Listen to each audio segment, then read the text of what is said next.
Hello दोस्तों, CTG career institute के online platform पर आपका स्वागत है। हम लोग प्रॉफिट एंड लॉस को लेकर के बात कर रहे थे।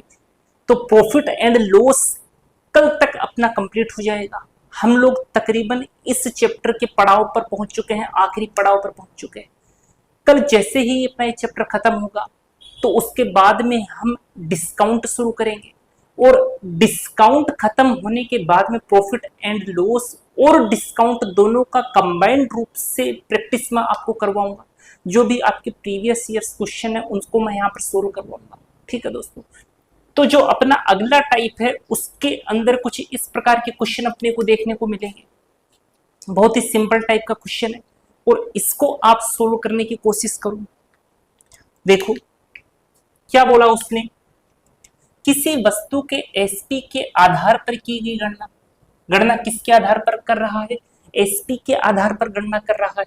की गई गणना के अनुसार हानि 25% पाई जाती है। एसपी के आधार पर गणना कर रहा है, उसके अनुसार तो हानि 25% पाई जाती है। तो 25% तो 1/4 होता है ना।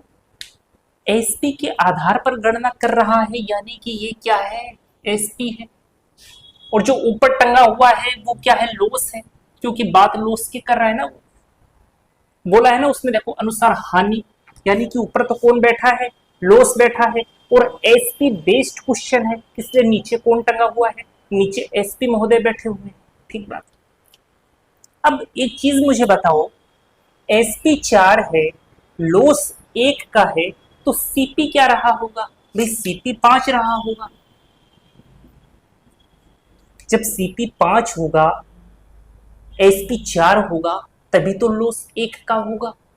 ठीक है, चलिए अब उसने आगे अपने से पूछा क्या है, तो क्रय मूल्य के आधार पर हानि का परसेंटेज क्या होगा। अब हमें क्रय मूल्य के आधार पर यह बताना है कि कितने परसेंट हानि होगी। भाई लाया 5 में, निकाला 4 में, कितने का लॉस हुआ? 1 का लॉस हुआ। कितने के ऊपर हुआ? 5 के ऊपर हुआ। परसेंटेज में निकालने के लिए 100 से मल्टीप्लाई कर दो। सोल्व करोगे तो कितना आ जाएगा जी? 20%, यानी कि उसको 20% का क्या हो गया? लॉस हो गया। ऑप्शन नंबर बी अपना आंसर हो जाएगा। ठीक है, तो ये क्वेश्चन कुछ एसपी बेस्ड क्वेश्चन होते हैं। तो बहुत ही सिंपल टाइप के क्वेश्चन है। अगला क्वेश्चन आप करने की कोशिश करना, वो भी कुछ ऐसा ही है। ये क्वेश्चन भी एसपी बेस्ड है। देखो क्या कहा गया कि एक व्यापारी को एसपी पर 20% लाभ होता है। उसको एसपी पर 20% लाभ होता है, तो 20% तो अपने को पता है जी 1/5 होता है ना। तो बात एसपी की कर रहा है, तो ये तो एसपी महोदय बैठ गए। और बात किसकी कर रहा है? प्रॉफिट की, तो ऊपर प्रॉफिट महोदय टंग गए। एसपी ने प्रॉफिट को कंधे पर बैठा रखा है ना। ऊपर तो प्रॉफिट महोदय बैठे हैं, नीचे एसपी महोदय बैठे हैं।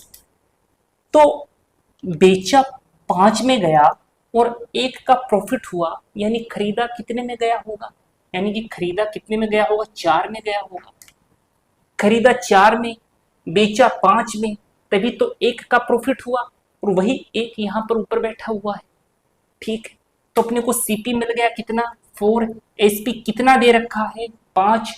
पूछा क्या? तो उसका वास्तविक लाभ कितना होगा? तो वास्तविक लाभ तो सीपी के ऊपर ही कैलकुलेट होता है।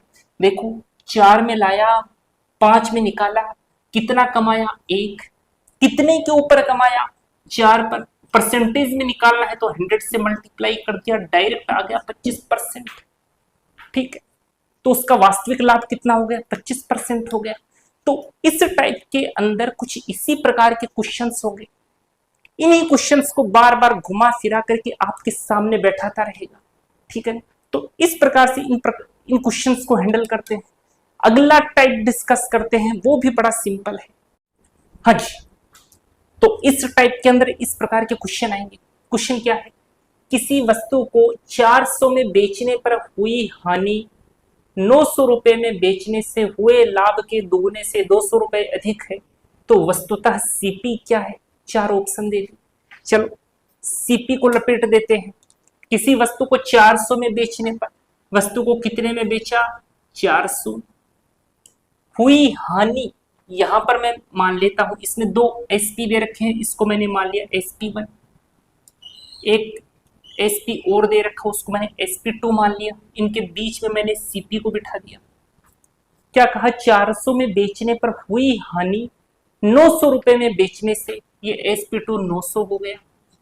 900 रुपए में बेचने से हुए लाभ के दुगने से 200 रुपए अधिक है। CP मान लो ये डॉट, ऐसे मान लो कि CP ये है जो ये डॉट बैठा है, इसी डॉट की वैल्यू अपने को निकालनी है।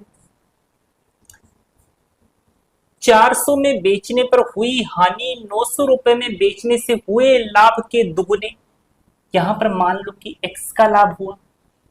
यहां पर क्या बोल रहा है, जो हानि हुई है वो 400 में बेचने पर हुई हानि 900 रुपए में बेचने से हुए लाभ के दुगने से, मान लिया लाभ x था, लाभ के दुगने से यानी 2x, दुगने से 200 अधिक है। चलो जी 2x प्लस 200 हो गया। उसने जो स्टेटमेंट में लिखा मैंने उसको मैथमेटिकली लिख दिया, ठीक है। अब ये देखो आप, इन दोनों के बीच में गैप कितने का, यहां से यहां तक गैप कितने का हुआ, तो कितने का हो गया 3x प्लस 200, तो गैप कितने का हो गया जी 3x प्लस 200 का। तो इन संख्याओं के बीच में कितने का गैप, तो 900 में से 400 को घटाया तो कितना गया 500, यानी कि 3x प्लस 200 बराबर कितने के है, 900 में से 400 घटाए तो आया 500। 500 तो इधर से x की वैल्यू निकाल लें तो हम इजीली CP तक पहुंच जाएंगे। देखो x की वैल्यू निकालते हैं, 200 उधर गया तो 300 हो गया, इस 3 का भाग 300 में लगा तो x की वैल्यू कितनी आ गई 100, ये x की वैल्यू आ गई। पूछा क्या, पूछा CP। यदि मैं 900 में से इस x को घटा दूं तो मैं इस CP तक पहुंच जाऊंगा। x कितना है 100, 900 में से 100 को घटाया तो मैं CP पर पहुंच गया, तो कितना आ गया, 900 में से 100 को घटाया तो आया 800। 800 अपना आंसर हो गया, ऑप्शन नंबर C। चाहो तो आप इधर से पकड़ कर निकाल लो या इधर से जकड़ कर निकाल लो। ये 400 है, यहां पर x की वैल्यू रखी है आपने 100, तो 100 का डबल किया 200, 200 में 200 जोड़ा है तो आया 400। ये CP से पीछे है, यदि इसमें मैं 400 ऐड कर दूं तो मैं यहां पर पहुंच जाऊंगा। इसको सोल्व करके ही तो मुझे 400 मिला है, यानी कि ये वाली जो वैल्यू है वो CP से 400 पीछे है। तो इसको CP तक लाने के लिए इसमें 400 जोड़ दो, जैसे ही 400 जोड़ा तो CP कितना आ गया 800, ठीक है। तो 800 ही अपना आंसर हो गया, चाहे यहां से निकाल लो चाहे यहां से निकाल लो, बात एक ही। अगला क्वेश्चन देखना, सेम ऐसा कैसा क्वेश्चन आएगा, करने की कोशिश करना। इस क्वेश्चन को करो, एक व्यक्ति एक वस्तु को 2900 रुपए में बेचता है, उस वस्तु को 2300 रुपए में बेचने पर जो हानि होती है उसका दुगुना लाभ के बराबर होता है, तो वस्तु का CP क्या होगा। जैसा कह रहा है वैसा ही कर दो, फटाक से आंसर आ जाएगा। देखो यहां पर भी 2 SP दे रखे हैं, एक तो ये SP दे रखा, एक ये SP दे रखा, तो बना दो ना, एक तो हो गया SP1, एक हो गया SP2, बीच में हो गया CP। जो CP से पीछे वाला SP होता है वो तो लॉस वाला होता है, CP से आगे वाला जो SP होता है वो प्रॉफिट वाला होता है। तो जो लॉस वाला बोला है उसको यहां लिख दो, जो प्रॉफिट वाला बोला है उसको यहां लिख दो। 2300 रुपए में बेचने पर जो हानि होती है, यानी इधर 2300 को लिख दो, तो बाकी क्या बच गया 2900, उसको इधर बैठा दो। उसने क्या कहा, एक वस्तु को 2900 रुपए में बेचता है, उस वस्तु को 2300 रुपए में बेचने पर जो हानि होती है, यहां पर मान लो डॉट बैठा है, यहां पर मान लिया हानि x होती है, तो उसने क्या कहा, यहाँ हानि जो है इसकी तुलना में दुगनी होती है, प्रॉफिट और वो प्रॉफिट में कन्वर्ट हो जाता है। देखो एक व्यक्ति एक वस्तु को 2900 रुपए में बेचता है, उस वस्तु को 2300 रुपए में बेचने पर जो हानि होती है, चलो ये हानि हो रही है, उसका दुगना, इसका दुगना किया 2x, वो लाभ के बराबर हो जाता है, इसका दुगना करते ही अपने को लाभ मिल जाता है। यही तो बात कही गई है, जो बात कही गई है उसी को मैंने इस फॉर्मेट में लिख दिया, और बस इसको सोल्व कर लो। दोनों के बीच में अंतर कितने का, तो आप कहोगे दोनों के बीच में तो 3x का अंतर है, जब इनके बीच में 3x का अंतर है तो इनके और इनके बीच में अंतर कितने का, तो आप कहोगे कि वो अंतर तो 600 का है। तो 3x की वैल्यू बराबर हो गई 600 के, तो x बराबर हो गया 200 के। x कितने के बराबर हो गया, x 200 के बराबर हो गया। इस x की वैल्यू यहां रखोगे तो ये पूरा अपने को 400 मिलेगा।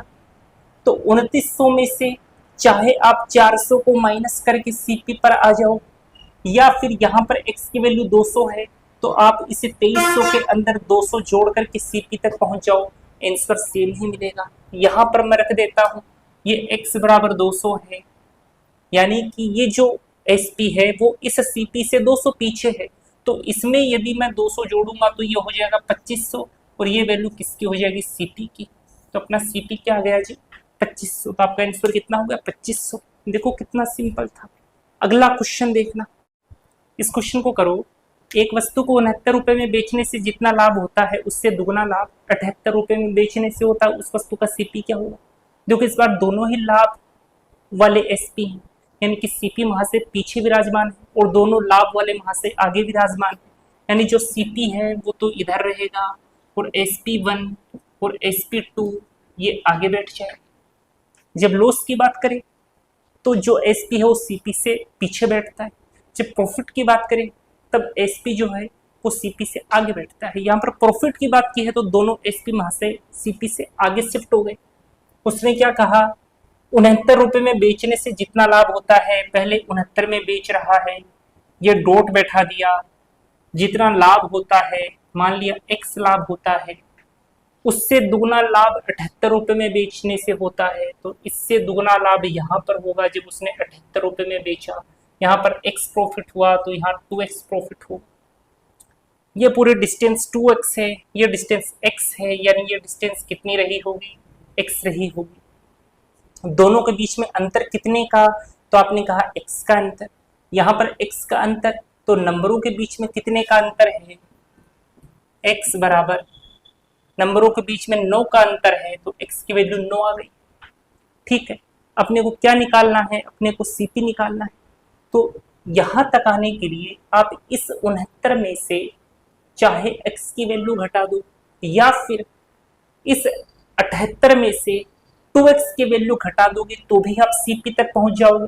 x की वैल्यू तो हम लोगों ने निकाल ली है, कितनी है, 9 है। तो 69 में से 9 घटाया तो CP कितना आ गया अपने पास, 60 आ गया। या फिर ये 78 है, इसमें से 2x यानी कि 18, 78 में से 2x को घटाओगे यानी 18 को घटाओगे तो अपने पास कितना आ जाएगा, वही 60 आ जाएगा। यानी अपना CP क्या आ गया, 60 आ गया। यही अपना आंसर हो गया। तो ये वाला जो टाइप था, इस टाइप के अंदर इस प्रकार के क्वेश्चन होंगे। मैं जितने भी प्रकार के क्वेश्चन प्रॉफिट एंड लॉस में पूछे जा सकते हैं, जितने प्रकार के टाइप बनते हैं, सारे के सारे टाइप आपको कवर करके दूंगा।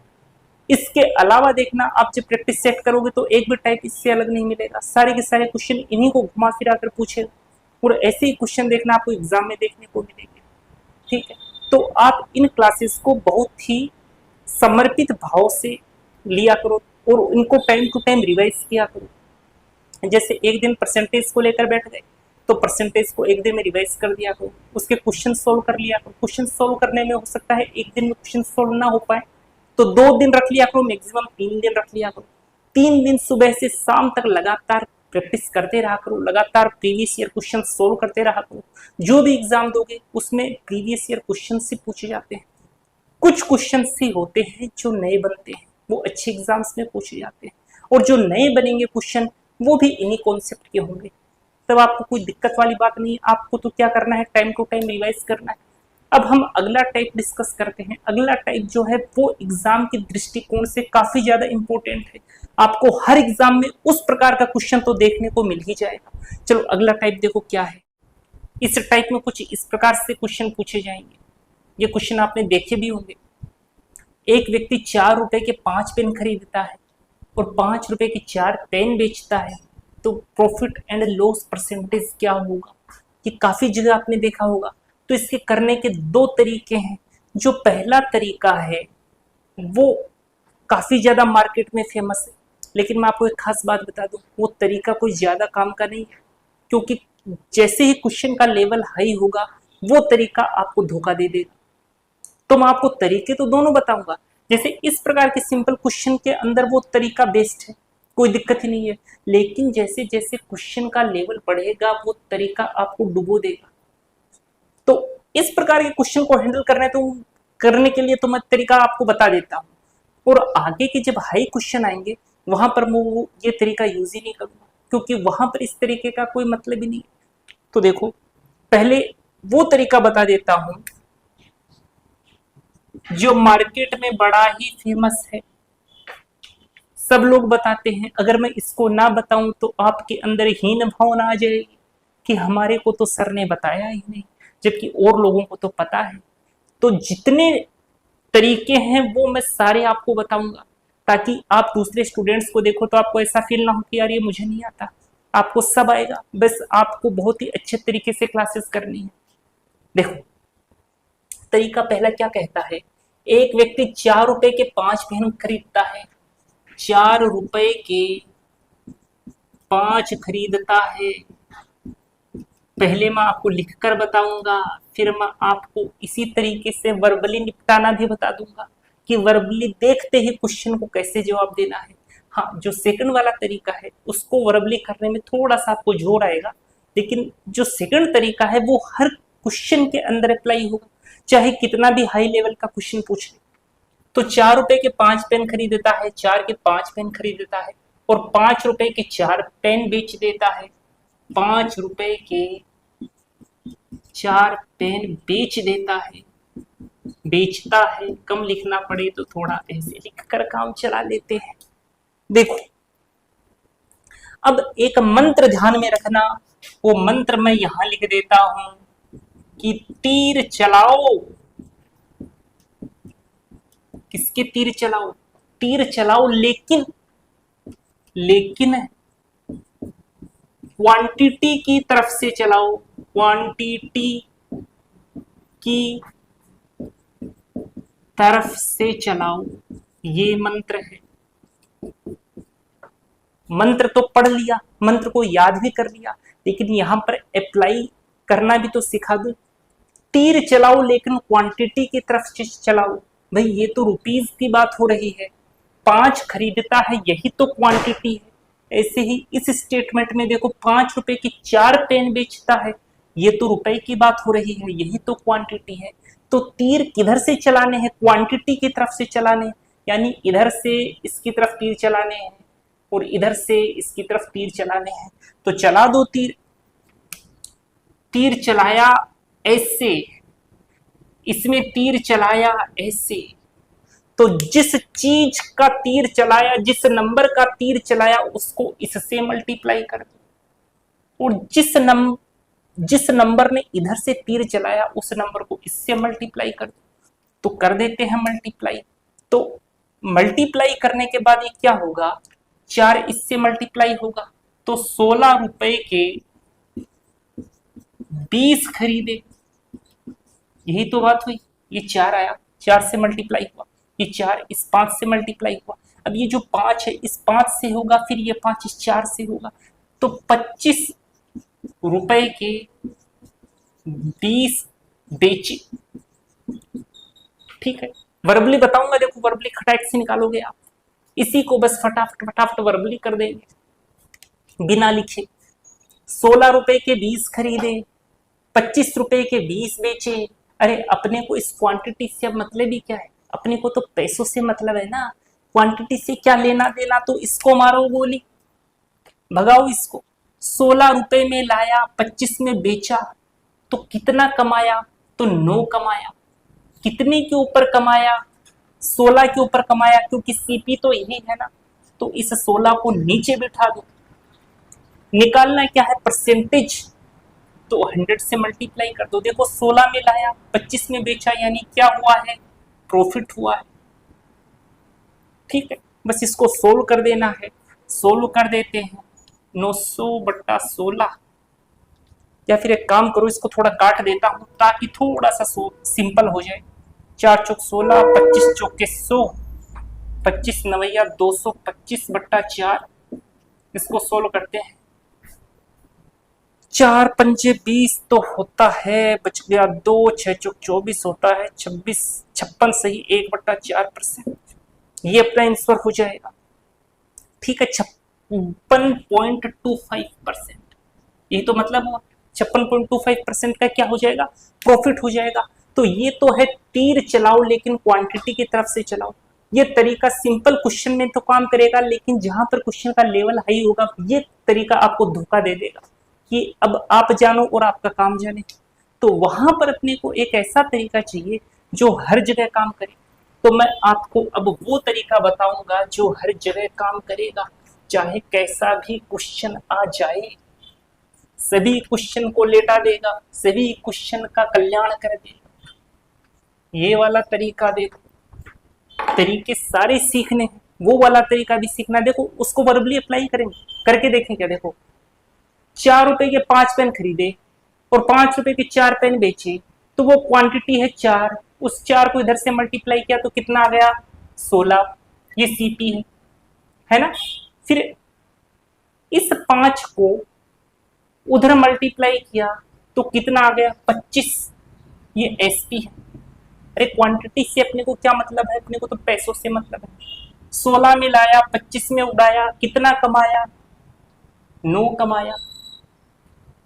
9 ही तो कमाया, कितने के ऊपर कमाया, ये उसने 16 के ऊपर कमाया। परसेंटेज में निकालने के लिए 100 से मल्टीप्लाई कर दो। ये काम मन में हो सकता है, ये आप लिख करके कर लो। ठीक है, सोल्व करोगे तो देख लो 4 चौक 16, 25 चौके 100, 25 नवैया 225, भाग लगा रहे हो 4 का, कितना आएगा 56.25% आंसर आएगा। ठीक है, ये वर्बली करना बताया, लेकिन तरीका नंबर सेकंड तो बताओ सर। इसी को बताओगे क्या, तरीका नंबर सेकंड कब बताओगे, जो सबसे ज्यादा काम का है उसको भी अभी बता देंगे, अभी लिटा देंगे। देखो तरीका नंबर सेकंड देखो, बहुत काम का। हाँ, तरीका नंबर सेकंड के लिए ये ध्यान में रखो, क्यूआर क्विक रिस्पॉन्स ऐसे याद रख लो। वैसे ये क्वांटिटी और वो रुपीस को बताता है, लेकिन कई बार लड़के कंफ्यूज हो जाते हैं कि पहले क्यू को लिखूं या आर को लिखूं। तो डायरेक्ट ध्यान में रखो, वो क्यूआर कोड होता है ना, जिसको हम लोग मोबाइल से स्कैन करके पेमेंट करवाते हैं, उसकी फुल फॉर्म क्या होती है, क्विक रिस्पॉन्स। तो ऐसे ध्यान में रख लो, क्विक रिस्पॉन्स पहले क्यू आएगा, उसके बाद में आर आएगा। ठीक है, ये तो रहा याद करने का तरीका। अब मैं बता देता हूं क्वेश्चन सोल्व करने का तरीका। तो क्वांटिटी के नीचे क्वांटिटी को बैठा दो और रुपीस के नीचे रुपीस को बैठा दो, बैठा देते हैं। 4 रुपए के 5 पेन खरीदे, इसमें ये तो है रुपीस 4, तो यहाँ पर 4 लिख दो। क्वांटिटी कितनी है 5, तो यहाँ पर 5 लिख दो। बात सीपी की हो रही है तो इधर सीपी लिख दो, खरीदता है इसीलिए तो सीपी लिखा। अब आगे बात एसपी की हो रही है तो एसपी लिख दो। 5 रुपए के 4 पेन बेचता है, क्वांटिटी क्या है 4, ये लो जी। रुपए कितने हैं 5, ये लो जी। अब 5 पेन 4 रुपए के खरीदे तो एक पेन कितने का खरीदेगा, तो आप कहोगे 4/5 का खरीदेगा। ऐसे ही 5 रुपए के 4 पेन बेचे तो एक पेन कितने का बेचेगा, तो आप कहोगे कि 5/4 का बेचेगा। ठीक है, 4 रुपए में 5 पेन खरीदे और फिर 5 रुपए में 4 पेन बेचे, यही तो बात है। तो एक पेन कितने का खरीदा 4/5 का, एक पेन कितने का बेचा 5/4 का। अब एक पेन का सीपी तो है अपने पास, अब अपने को ये भी तो पता होना चाहिए ना कि उसने टोटल पेन खरीदे कितने हैं, ताकि हम टोटल सीपी कैलकुलेट कर सके। तो टोटल पेन कितने खरीदे उसको निकालने के लिए जो भी हर में बैठी हुई संख्या है ना, उसका एलसीएम निकाल लिया करो। तो एलसीएम निकालो 5 और 4 का। हो सकता है आपको एलसीएम निकालना ना आता हो, तो मैं आपको थोड़ा सा यहां सिखा देता हूं। दो संख्याएं हैं, दोनों में से बड़ी कौन सी, तो आपने कहा कि सर बड़ी तो 5 है, तो जो संख्या बड़ी है उसकी टेबल लिख दो, मन ही मन में उसकी टेबल को बोलो। और जहां पर सबसे छोटा नंबर आपको ऐसा मिल जाए जिसमें 5 का भी भाग जाता हो और 4 का भी भाग जाता हो, वही 5 और 4 का एलसीएम है।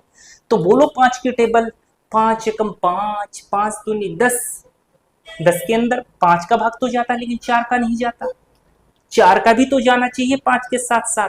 तो आगे चलो, 5 के 15, 15 में भी नहीं जाता, 5 चौके 20। जैसे ही 20 आया तो दिमाग में खुशी की लहर दौड़नी चाहिए कि भाई 20 के अंदर तो 5 का भाग जाता है, 20 में तो 4 का भाग भी जाता है, यानी 20 वो नंबर है जो 5 और 4 का एलसीएम है। तो एलसीएम कितना आ गया? 20 आ गया।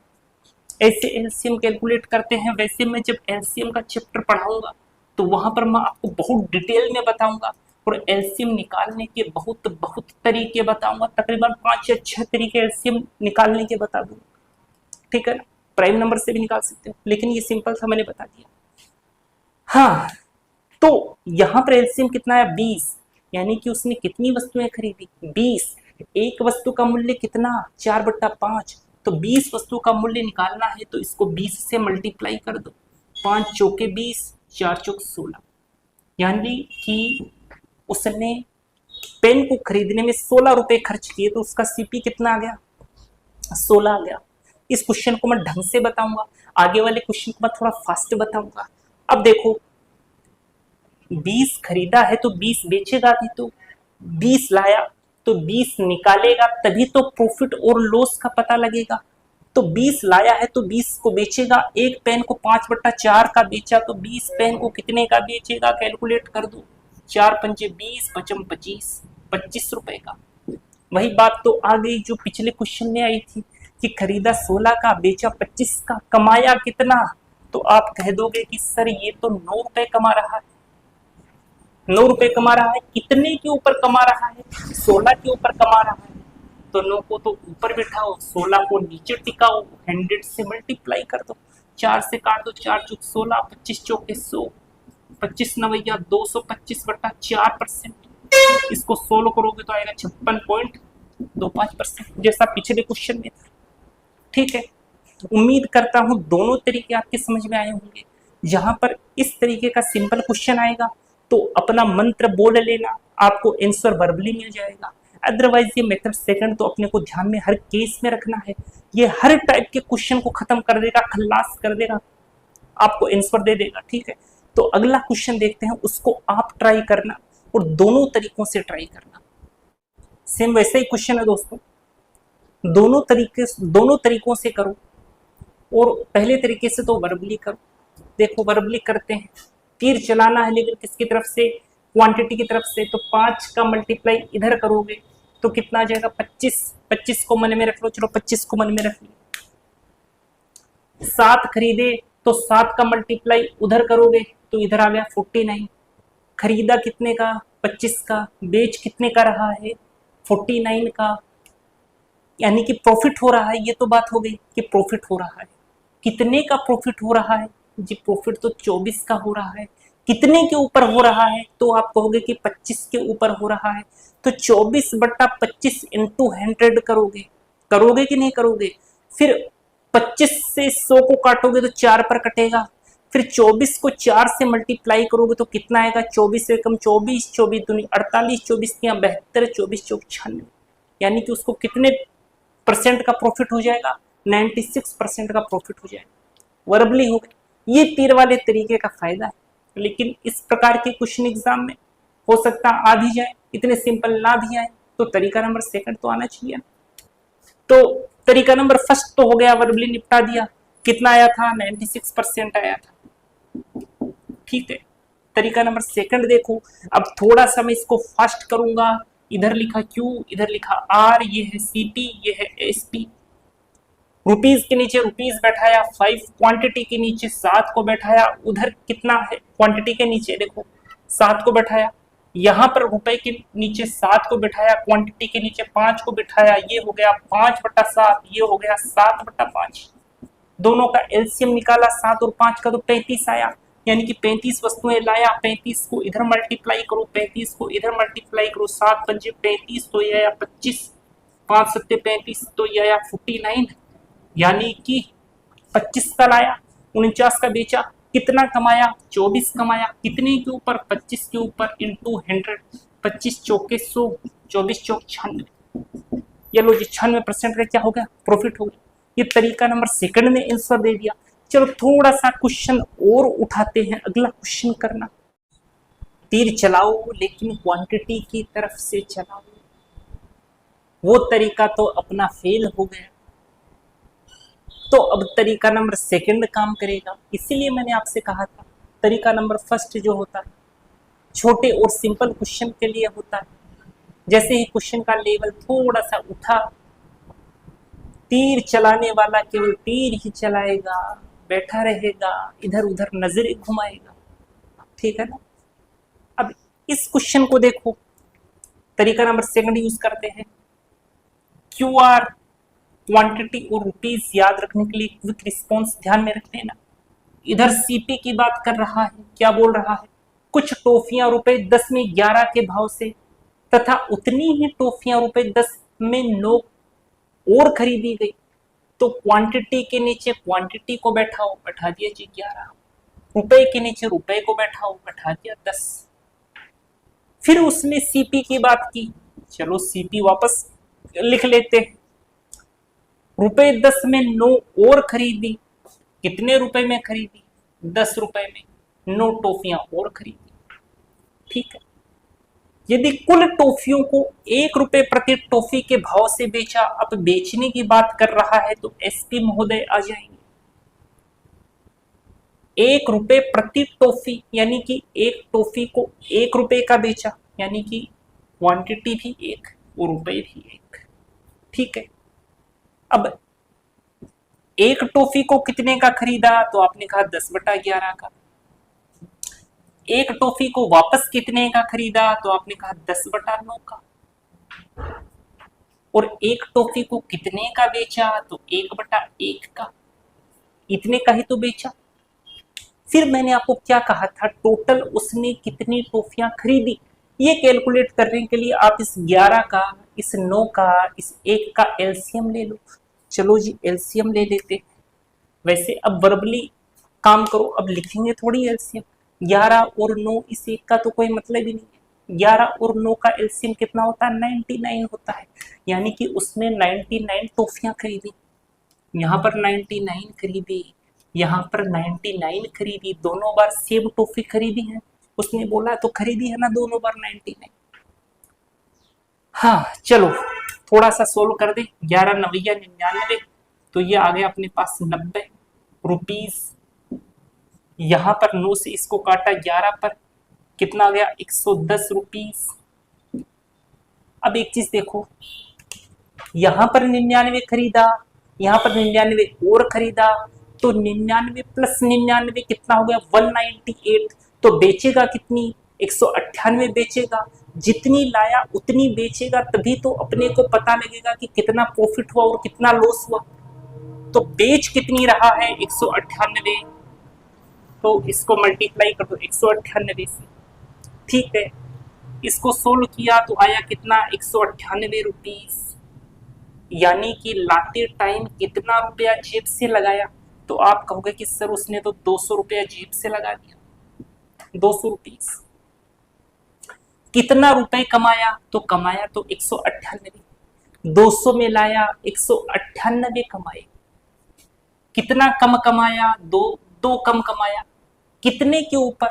200 के ऊपर। तो साफ साफ पता लग रहा है कि उसको तो लॉस हो रहा है यार।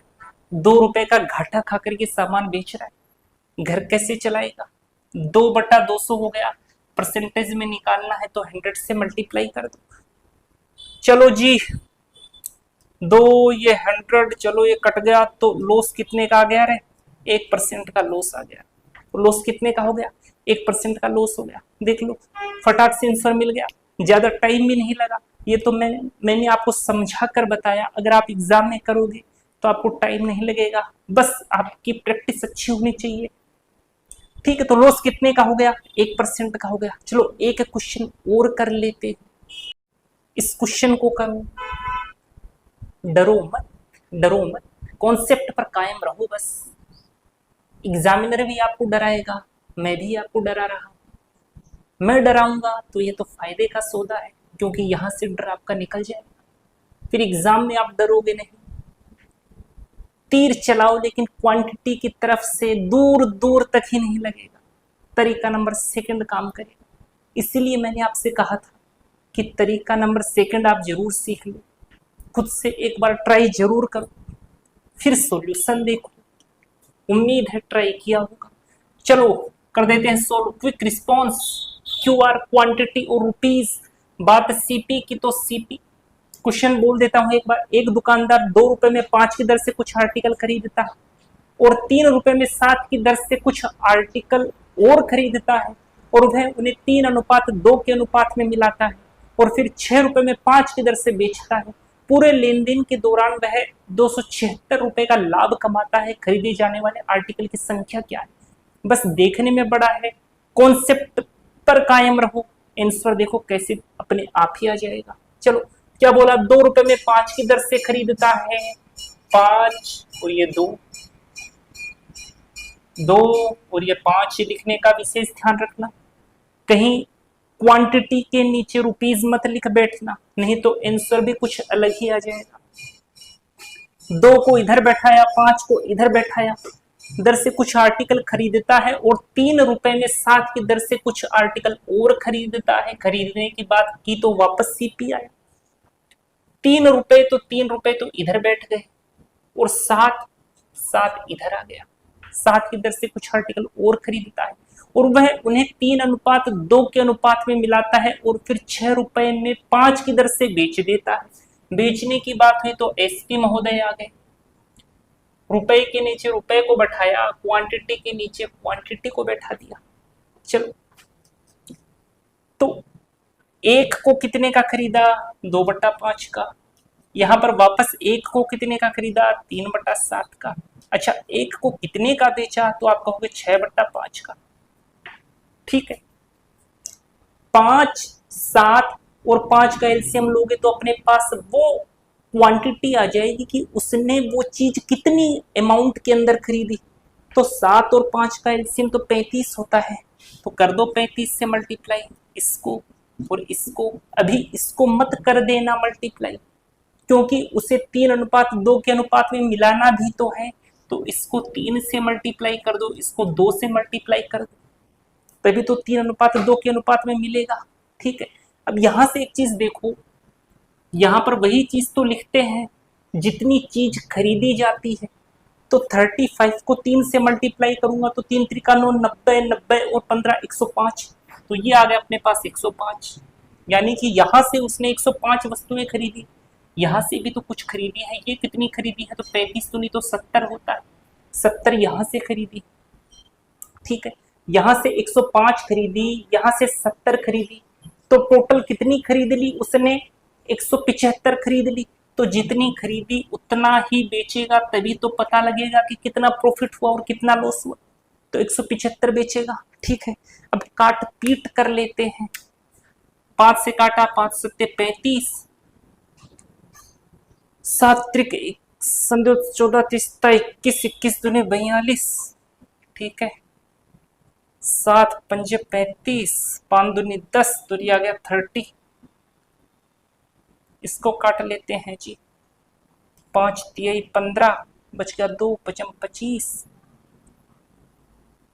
5 तिहाई 15 तो बच गया 2 पचम 25। 35 को 6 से मल्टीप्लाई किया, 6 त्रिक 18 180 और 6 पंजे 30 180 और 30 210 होता है। मल्टीप्लाई हो गया। तो टोटल सीपी कितना है?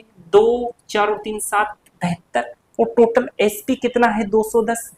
खरीदा 72 का, बेच रहा है 210 का, हो रहा ना उसको प्रॉफिट। कितना प्रॉफिट हो रहा है?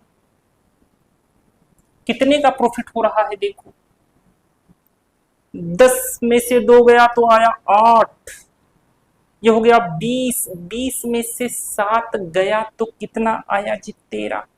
तो 138 का प्रॉफिट हो रहा है। लेकिन वो कह रहा है यार 138 का प्रॉफिट थोड़े ना हो रहा है, मैं तो 276 का लाभ कमा रहा है। यानी 138 किसके बराबर है? 276 के। चलो जी, 276 बटा 138 हो गया। पूछा क्या है? खरीदे जाने वाले आर्टिकल की संख्या क्या है? भाई खरीदे जाने वाले आर्टिकल की संख्या देखो, 105 इधर से खरीदा, फिर 70 इधर से खरीदा, यानी टोटल कितना खरीदा? 175 आर्टिकल ही तो खरीदे। तो 175 की वैल्यू पूछी है तो 175 से मल्टीप्लाई कर दो, हो गया काम। देख लो आर्टिकल की संख्या आ जाएगी। इसको कैलकुलेट करें तो 138 का जो डबल होता है वो तो 276 ही होता है। 2 से काटा और 175 का जब आप डबल करोगे तो वो आ जाएगा जी 350। यानी कि उसने कितने आर्टिकल खरीदे हैं? 350 आर्टिकल खरीदे। देखो कितना सिंपल क्वेश्चन था, बस जैसा क्वेश्चन कह रहा है उसके अकॉर्डिंग फॉलो करते जाओ, काम हो जाएगा। तो ये टाइप भी अपना कंप्लीट होता है। कल प्रॉफिट और लॉस की क्लास और होगी, उसके बाद में अपना प्रॉफिट और लॉस कंप्लीट हो जाएगा। सारे के सारे टाइप अपने कवर हो गए। कल हम लोग मिसलेनियस क्वेश्चन को डिस्कस करेंगे कि टाइप के अंदर जिन क्वेश्चंस को मैं नहीं डाल सका उनको मैं विविध प्रश्नों के अंदर डिस्कस करूंगा। ठीक है दोस्तों, आपको आज की क्लास कैसी लगी ये आप कमेंट बॉक्स में जरूर बताइए। वीडियो को लाइक जरूर कीजिए। यदि आपके कहीं पर भी कोई डाउट आता है तो उस डाउट को कमेंट बॉक्स में जरूर लिखें, आपको उसका सॉल्यूशन मिलेगा।